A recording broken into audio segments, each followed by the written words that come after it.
Fool me once, shame on you. Fool me twice, face the consequences. Figured I'd share it here for anyone who's been cheated on recently and needs some catharsis, as this is pretty fresh. I met Jane after amicably ending a long-term relationship. I didn't think I'd want to date again, but Jane and I really clicked and it was such a nice escape. We hung out as friends before moving on to dating, and within 6 months we had moved in together.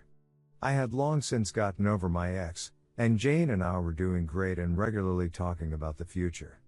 I was fairly socially awkward and only had a few good friends before meeting her, whereas she had a large circle of acquaintances and friends she introduced me to who became good friends of mine as well. About a year into our relationship, Jane informs me that she had a one-night stand with someone she had met at the bar.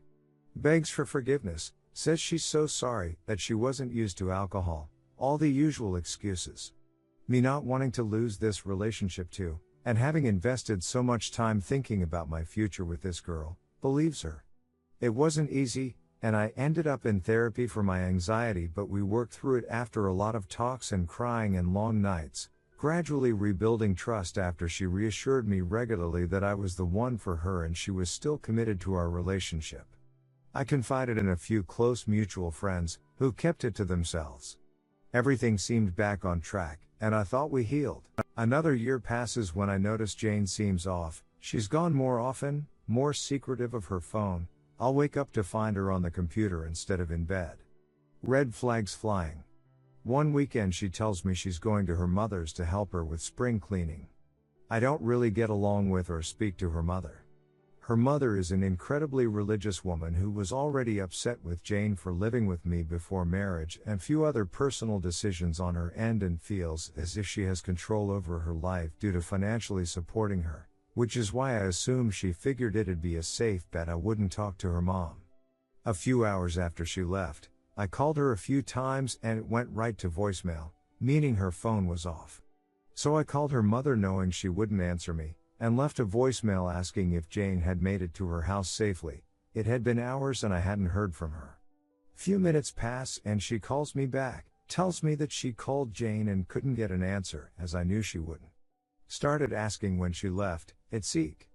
I told her she left that morning to help her with spring cleaning. This was news to her mother, who never spoke to her about that. Her worrying about Jane had her talking. I sit there thinking about what I'll tell Jane when she speaks to her mom and has time to think of an excuse. She gets home later that night and seems totally nonchalant. Turns out her phone is still off, so she hasn't even gotten the calls from me or her mom yet. Perfect. I ask her how her day went. She tells me how much she hates dusting, there was so much on the top of the cabinets. And how they had to carry stuff down to the basement, an elevator would have been nice, all that good stuff. I then decide to let her know I was aware she hadn't been to her mom's. Long story short, she admits to cheating on me again, and had been essentially since I had forgiven her for the first time. While I was dealing with the anxiety and insecurity, while she was reassuring me it would never happen again and I was the only one for her, while we talked about buying a place and all our goals, she was ducking around with the same dude, mostly online, but had met up with him every so often for quickies during the day. I basically shut down entirely, and went to stay with a friend and told Jane it was over. The more I thought about it, the more my sadness turned to anger, and the stupider I felt for giving her a second chance. I had wasted 2 years of my life and made myself vulnerable to someone I fell in love with, who I thought loved me, and made a fool of me. Jane was inconsolable, calling me, my friend who I was staying with, texting and threatening to show up in hopes of fixing it. She was on the verge of a breakdown, claiming she'd do anything, talk to therapists, give me total access to her accounts, anything she could do to make it right. To take back the past. Which is when I seen the opportunity to get back at her. I told her I wanted to be able to forgive her, but big changes needed to happen in order for me to do that. She jumped at the opportunity. I told her I needed to be sure she was serious about our future. First, I wanted to look at renting a bigger place, somewhere without bad memories. We were month to month, so gave my landlord notice and asked her to go through the process of securing us a new lease elsewhere, as I couldn't handle it right then. I then told her that if we're going to learn to trust again, I want to start taking steps towards an engagement. I don't want to focus on the past. If I do, I'll want to leave. I just want to focus on the future, and the first step should be a joint account. That I still trust her with finances, to which she agreed. I deposited a few hundred into the account, told her I had spent the rest of my savings on paying 2 months advance rent to my buddy I was staying with, and he'd give it back to me in installments since I'd be moving out sooner than planned. Now that this was set up, I figured I wanted to ruin her social life. But I knew it would take some more plotting to do that, so I told her to come back to our apartment. And we stayed there waiting out the end of the month. We cried together. She was overwhelmingly affectionate, let me watch her delete her social media pages, made me breakfast most days. She was just so sorry. I wanted to scream at her so badly, but instead I'd ask for comfort and reassurance, and play the wounded animal. We had plenty of makeup as time too, which is the only thing I feel slightly guilty about. She was sure to be extra adventurous for my sake, so when I asked if I could take some photos, she was all for it. During this time, I had been distant from our mutual friends, turning down invites and saying things like Jane wouldn't want me to go, or asking a few one-on-one for advice for how do they handle it when their partner gets mad. Does your partner ever break stuff or slap you? No, Jane would never do that. I was just wondering. Then, shortly before we planned to move into the new place, I had cold feet. Told her I didn't think I could do it. That I just didn't trust her. She was frantic, pleading with me not to leave again and begging for something she could do to fix it. So I told her I believed our social circle put her up to it. She swore up and down that no one had any idea. But I asked how could I believe her?